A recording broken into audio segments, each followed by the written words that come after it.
不管是那个时代或者是这个时代，可能就是今日台湾不一样。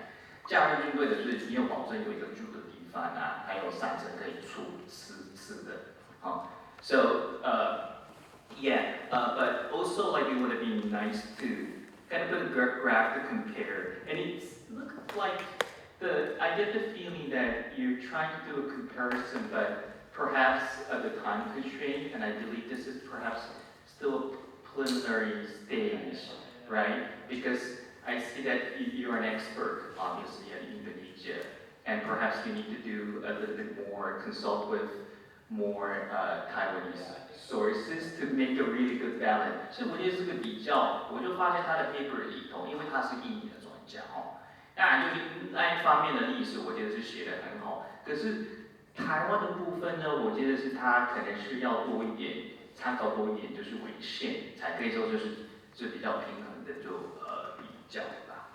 好，but okay, what did I write? Okay. My comments are based on your written paper, right? I think like so. Besides like, okay, I think it would be nice. Perhaps this wasn't the scope of the paper, but you look into the recruitment policy, right? Also, the numbers of death was not mentioned, and I think maybe there's no statistics, so it's hard to tell for the Indonesian side. I don't know. What kind of training they did receive? You can compare the trainings, right? Okay, the salary I mentioned already, if you can put it into perspective, because you only mentioned so much in yen and so much in guildar. 就是以你的货币跟就是它日币，我们就是看的时候就不太清楚，到底是这个印尼的货币就是 guildar 是这个薪水是多高的，所以这个可以就是修整的部分。那我觉得是最大的问题。I think the biggest perhaps problem I had is you treat both the Indonesian and Taiwanese on a kind of a same setting. But what I mean is that Taiwan was already being a Japanese colony for nearly 50 years, and Taiwanese worked through assimilation and then Kominka policy. They were considered Japanese, right? So, but in your paper, it seems like they're both, of course, like there are racial hierarchy for sure, but I'm pretty sure the Taiwanese soldiers were treated much better than the Indonesians. And I'm not sure if you find anything, but I'm sure Taiwanese were seen as a Japanese, right? Whereas the Indonesians are Indonesians. So to put them together, and your paper, perhaps you know they're different, but your paper seems to mislead, or maybe just you might need to make that distinction clearly in the very beginning, right? 那我觉得是另外一个部分，当然是他说，其实台湾跟就是印尼就是被募集的这个，后来就是当地人就是加入就是觉得东西是蛮类似的。他说就是经济上的诱惑呢，或者是荣誉感因为就是皇民化就是成功等等。那我觉得还是我要问这个问题就是有没有些人感到就是强制的问题 ？OK， 那我就是有写过有些文章，其实我觉得其实很多就是这方面的就是战争历史的研究是太看那个表面上的东西，就是强制或是字眼，可是我就是阐释跟就是字眼中间有没有一片就是黑色地带？那我们应该要经过就是口述历史等等，我们要能够可以就是溯及到就是回溯到当时的台湾的就是心情。那我觉得是因为就是被动员的人就是那么多嘛，然后就是他们就是家庭背景是不一样，他的就是水利也是不一样，就是学历也不一样。那我觉得是其实知识分子。就是学历比较高的人，其实不太愿意就是当兵。就是我觉得是这个其实所谓就是台籍日本兵当中，其实蛮多元的。这个部分也是要看。What I was saying is that perhaps like it looks like yes, economical incentive was one of the big reasons. right? And also like the sense of pride of joining the military, and I think it was much higher for Indonesians because they believe they're fighting for their independence. But the problem is that, how about the case of, in the Taiwanese case, I'm not talking about the Indonesians, what about the possibility of being forced, right? What I mean by force, I think there's a different definition of force. I, for one, believe there is a vast gray zone between forced and volunteer, whereas people try to make it so dichotomous. If it's not forced, it's volunteer. But okay, because I read a case， 像有些说，因为就是一种我可以这样讲好，一种那种的时代背景，那种黄米花那个时代，或者是这个战争时期那个时代，那个气氛也是一种不是很自由时代啊。所以你的选择，可能你就是好，我要当兵，好，我要就是自演，可是那是真正自演啊，或是背后有受到很多老师或是警察的压力。如果没有我当兵的话，我可能就是被找麻烦，这种可能性也有。其实很多就是台语日本民的，就是口述历史当中也有这种的记载。所以就是 you need to be in looking at because like and this is like the complicated part of the memory, right? Because some of the people, like the people you mentioned, because after many years, 我讲这个就不结束了 ，OK？ 因为就是记忆 ，which language I was using? Okay, I'll first explain to you.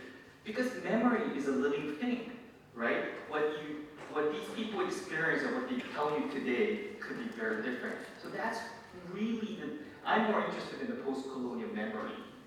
I'm not a historian, I'm more interested in the cultural studies of how memories are built. 所以我觉得对，就是口述历史，就是早上也有，可是下午就是地震，就是也有谈到就是口述历史的问题。因为口述历史其实同一个人，你就是找现在他们讲的东西，跟就是10年前，就是有些就是学者就是访问的东西，还是有落差。OK， 那如果就是这个10年当中就有落差的话，那他们就是现在告诉我们的事情，跟他们就是真实经历的东西，是应该是有落差，就对的。所以这个就是记忆跟记录的差异。那我们就是跟学术研究的人，就是一定要就是注意这个部分的。所以就是记忆不等同于就是历史的事实 （historical fact）。There's a big gap between the historical fact we know and the memory. But I think that was really interesting. I know we're running out of time. I have so many questions, really good questions, and I'm really interested. We hope 我们希望就是可以就是有机会，就是把就是邀请就是董老师就是回来，跟我们就是我就是教我们就是更多这方面的历史。我有很多问题，可是时间的关系，我就是解释之后，我直接找他，就告诉他就好了。好，那我的就是评论到这里。好，谢谢。Thank you very much, Yoshi. That's kind of you, and I will take your comments to heart. I think it's very, very valuable comments. But it is, well, let me just say that I will do these things because I think it really makes a lot of sense. And it is true, this is just still a preliminary draft, so if these things really become valuable. It is a bit harder in the case of Indonesians than the Taiwanese because in Indonesia they are fighting in the war. So the data is much harder to get, right? Because they're constantly fighting. And also the money, the inflation is skyrocketing, right? So the guilder in 1942 is much lower than in 1943, 44, 45. So that makes it really hard. And another thing is, because the Japanese have their administration there, and sometimes they rely on indigenous, maybe I should speak slower, they rely on indigenous or Dutch officials that they don't all put in the camp. Some are left outside, it's complicated. Well, some cases these data are falsified. Because as a kind of a resistance, people falsify the data. So the historian today studies these reports and believes it, but I have a lot of people saying we falsified that data. So everybody's studying that. But I do have one little, well, I don't want to extend it too much, but I do have one little question, because you mentioned that the Taiwanese are somehow also forced, right? Well, in the case of the Indonesians, it's also a gray zone. Because some people wanted to go, but once they found out that they would suffer in the outer islands, they didn't want to go anymore. But the village chief, the village headman said, you and you and you have to go. So they had to kind of go like that. So the story is really, really complicated in that sense. And I think that is also a little bit the case for Taiwan, in a way, right? Because, and it's true also, the Taiwanese were in a little bit higher position than the Indonesians. But in the Indonesian case, when I mentioned the three cases, the ones that were the Biogun, those were seen as the top. Although actually they didn't really fight. The ones who fought in war were the Heiho, because they were actually in the war. The Biogun were just standing there. But they became the generals, and they became the national army. And the others, the Dutch one, all the Heihos, they just helped out a lot, but they were very valuable. So it's really a very complicated picture actually. And the Taiwanese were a little bit higher. They were like the big camp guard, and then under them the Indonesians. But the Taiwanese and the Koreans were still the lowest of the Japanese, right? That's why a lot of them became guards and stuff. So it's also a little bit tricky because if you say the Taiwanese were Japanized, yeah, but yeah. I'm also not totally convinced. Were they then volunteer or did they also not want to go, right? I mean, this is part of this group is also about memory and things like that, right? It's very complicated. So it's very interesting actually. So thank you very much for the comments. Thank you. 多谢两位教授啊，那这半个问题，对。Okay. Oh, what's the question? Oh, there are questions. Lady first. My question for Professor Dhont, thank you very much for your presentation. So you talk about, in your conclusion, you talk about Indonesia actually benefited from the Japanese trained soldiers because of its post-war contribution to its independence. And that led me to think about Taiwan in parallel. Taiwan certainly were not sure of Japanese trained soldiers. And yet, Taiwan post-war trajectory was completely different. And so if we think of this as a deficiency of Taiwan at that time, of course, there are a number of reasons. Deficiency within, for instance, Indonesia has very strong nationalism against the Dutch. But Taiwan's nationalism during Japanese era, there was Taiwanese nationalism in relation to Japan. But I believe until the Chinese came to Taiwan post-war, there was almost zero Taiwanese nationalism in relation to China. And so this is the deficiency within. But my question for you is the deficiency without, which is, I think post-war, we can think of, on the part of the US, it imagined a kind of Pax Americana, in other words, world peace according to the US order. And I think the more I think about it, the more I realize that Taiwan within this Pax Americana simply had no way out of the KMT rule because a pact was made between Roosevelt and Chiang Kai-shek. And Truman, although reluctantly, he inherited that pact. And especially after Korean War, Truman had no choice but to make sure that he inherited and he enacted that.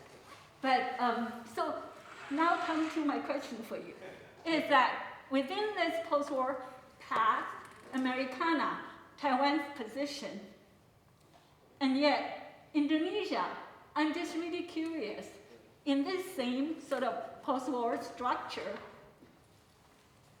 Indonesia wasn't constrained by this, especially when we think about Indonesian nationalism. In heart, it's actually socialism inspired. And how come Indonesia could escape sort of the imagination of the US war order? Thank you. Okay, then, thank you, ma'am, for the great question, and thank you for that. Also, I'm very happy to discuss these kind of things because I really want to learn from the Taiwanese side as well. For the Indonesian side, it's complicated, but I can make it perhaps simple. when Indonesian nationalism happens in the 1920s, there are basically three different groups.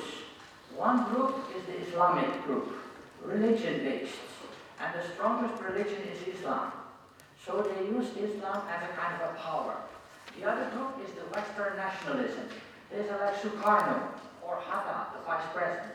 They are actually not a big group, but they are the one that wins. But the third group, which is very important, and the Japanese don't like them, and the Dutch also don't like them, those are the communists. Because of course, when Russia becomes communist, communism and socialism influences Indonesia as well. Because it's an idea popular, right, against the colonial lords, against the rich. So these three groups are there in Indonesia, and they are suppressed, especially the communist group is suppressed by the Dutch and by the Japanese. Actually, the Japanese try to use the Islamists a little bit, because the Islamists are kind of a power that they think they can control, but it doesn't really work. The Islamists and the nationalists partly join forces. Now this is too simple, because some join forces, others fight. But basically this is, so when, after the war, these communists, they all come back up. So Sukarno's power is based on those three pillars, and the communist group is actually really dominant. But what happens is, the nationalists all struggle for power, and they suppress some of the communists. And when the Americans see that, then in the 1947 and 49, when they see that, then the Americans feel confident to support the Indonesians against the Dutch, because the Dutch want to take their colony back. So the Americans then try to support the Dutch support the Indonesians for a very brief time, and then later policy changes again. But by then, Sukarno is already on a course of non-aligned movement. So he joins with India, with Egypt, and they form that non-aligned movement, which Taiwan cannot do, right? So basically because of that, Indonesia somehow tries to steer this course where they try to stay in the middle. And then, of course, in the 1950s and 60s, Sukarno becomes more and more to the left, and more and more extreme, and then, of course, they have the coup, and then they have Suharto. And then they follow the Western line, basically. But even today, Indonesia still tries to stay in the middle a little bit. And they can do so because it's so big, and because of their nationalism. Because Indonesia is now it's 270 million people, but already then they were already quite huge. In World War II, there were 70 million Indonesians. That's not a small country. So they have the numbers. And I think that I can maybe answer for now. Thank you. Thank you. Thank you. Okay, our last question goes to Professor Ball. Okay. Thank you, Professor Dhont. I like the point you made, the last point.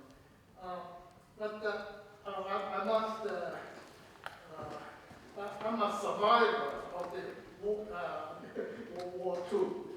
And the Taiwanese who joined the Japanese army, when they were drafted or volunteered,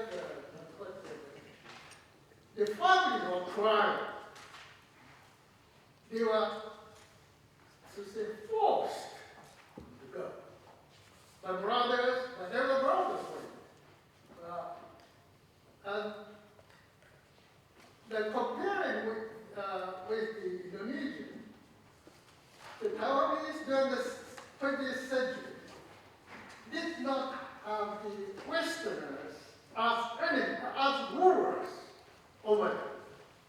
They had Japanese as rulers over them. But the Indonesian had the Dutch over them, so the Japanese were their liberators.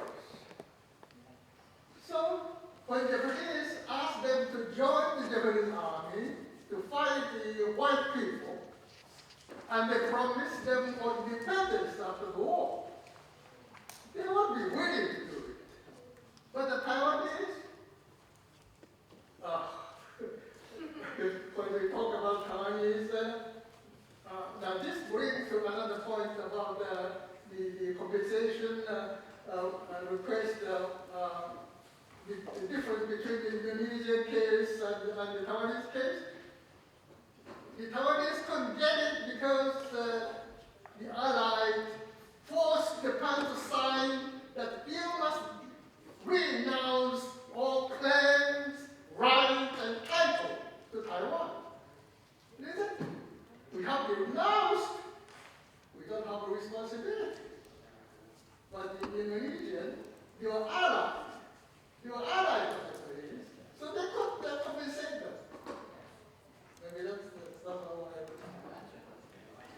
that's again a very hard question.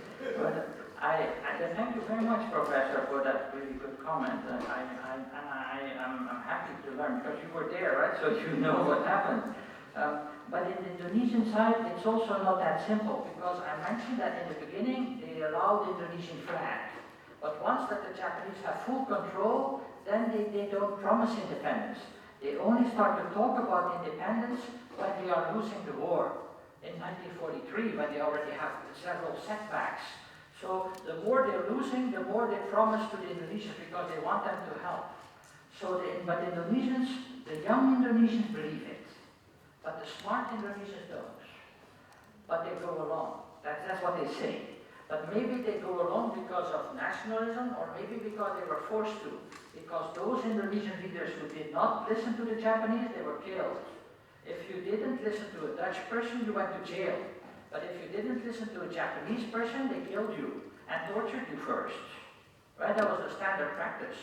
So the Japanese were also not that liked by the Indonesians.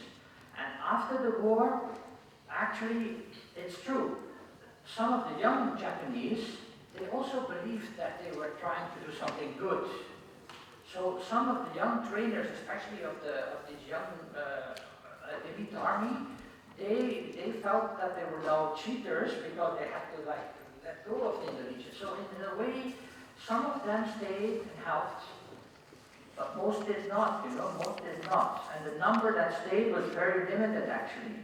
This is also romanticized because in reality, the British Indian Army, because the British Army came to Java and Sumatra, and most of their soldiers came from India, of course, right?